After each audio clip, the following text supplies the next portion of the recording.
Et 8h-8 ce jeudi matin 7 janvier, bienvenue à bord si vous nous rejoignez. On va tout de suite retrouver en ligne et en direct avec nous Isabelle Martinet, Madame Conso de Télématin pour parler justement des nouvelles offres en termes de mobilité, de nouveaux moyens de transport plus écologiques semble-t-il. Mais c'est vrai qu'on parle de l'après-Covid comme un retour au pas vert du tout et à l'individualisme côté transport.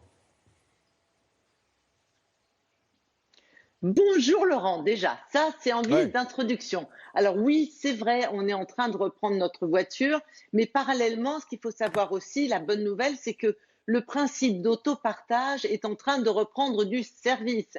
Ça se développe dans différentes villes, que ce soit à Grenoble, à Bordeaux et bien sûr à Paris. Et c'est une bonne nouvelle, notamment parce que lors des assises du stationnement, la maire a fait part de son projet de supprimer d'ici à 2026 70 000 places de parking, c'est-à-dire la moitié.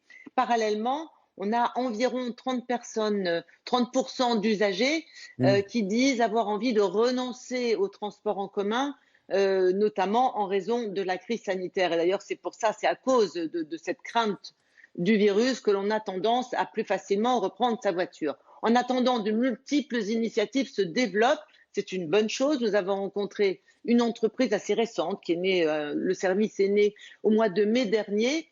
Et moi, ce qui m'a bien plu pour le consommateur dans ce principe, c'est qu'il n'y a pas de borne. Évidemment, ce sont des véhicules électriques, mais il n'y a pas de borne pour le consommateur. On vous indique l'emplacement du véhicule le plus proche de chez vous. Vous l'utilisez, ensuite vous le rendez en vous garant sur une place traditionnelle, normale. Donc ça, déjà, c'est un super gain de temps. Xavier Serra a rencontré la responsable de cette entreprise et nous a expliqué avec plus de détails comment ça fonctionne. Donc là, 14 minutes, 18,9% d'autonomie. En réalité, je peux faire 50 km, ce qui me suffit amplement parce que je vais faire un petit trajet. C'est une solution qui est 100% digitale. Votre smartphone étant la clé de votre véhicule. Vous louez à la minute en réservant le véhicule le plus proche via votre smartphone. Vous avez plusieurs types de forfaits. Un forfait 4 heures, 8 heures, 24 heures et ensuite vous avez des forfaits 48 heures et 72 heures. Dans votre forfait, tout est inclus. Donc le stationnement, bien sûr, fait partie du prix de la location. Globalement, j'ai toujours eu un véhicule autour de 10-15 minutes, autour de chez moi. En général, je prends le véhicule pour me déplacer dans Paris. Ça correspond tout à fait à mes besoins. Donc, par exemple, une trentaine de kilomètres, ça me suffit largement pour aller faire un aller-retour dans le 15e depuis mon lieu d'habitation qui est du côté de Boulogne. Le véhicule est intéressant pour moi dans la mesure où j'ai 2 enfants en bas âge et qui propose également des sièges auto. En termes de coût, aujourd'hui, je vais être sur des courses à hauteur de 6-7 € à chaque fois pour 20-25 minutes. Vous pouvez prendre cette voiture pour partir en dehors de Paris et la restituer dans Paris, l'autonomie de 300 km vous permettant d'aller un petit peu plus loin de Paris. Vous la rendez où vous le souhaitez dans Paris, sur une place tolérée. Les garanties pour son consommateur, il y a une assurance responsabilité civile et une assistance dépannage. Vous crevez un pneu, vous appelez le service relation client qui est disponible 24 heures sur 24 qui vous enverra une dépanneuse pour assistance globale. Vous êtes dépanné sur place et vous êtes ramené dans Paris. Donc là, ce sont l'ensemble des véhicules qui sont actuellement en service. Donc dès qu'un véhicule passe sous la barre des 10% de charge, il est automatiquement sorti de la visibilité client.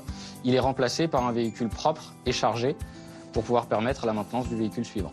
Pendant que le véhicule est mis en charge, on va procéder au nettoyage du véhicule. Donc il y a tout d'abord les parties vitrées qui sont nettoyées pour assurer la sécurité du conducteur, mais également le nettoyage de toutes les parties qui vont entrer en contact avec les mains de l'utilisateur. On a 150 véhicules équipés de sièges bébés, ça représente à peu près un tiers de notre flotte. Ce service d'autopartage s'adresse à tous les utilisateurs qui ont leur permis, y compris les jeunes conducteurs. C'est le propre du label Île-de-France Mobilité. Oui, c'est ça, Isabelle, vous confirmez, il y a un service qui a été labellisé dans la région Île-de-France. Absolument, un label qui s'appelle Île-de-France Autopartage, créé par la région, pour que les Franciliens s'y retrouvent, parce qu'on trouve pléthore d'offres d'autopartage. Donc ça récompense les entreprises vertueuses, c'est-à-dire qui proposent des véhicules non polluants, et aussi le service maximal comme une assistance. Et on l'a vu, ce qui est une très bonne nouvelle, l'accès aux jeunes conducteurs. Donc maintenant, eh bien, on verra, le développement de ce service sera aussi fonction du nombre de places de parking disponibles. Super. Et oui. Merci beaucoup. Merci mille fois Isabelle. On va s'intéresser aux prévisions météo avec Valérie qui vient de nous rejoindre.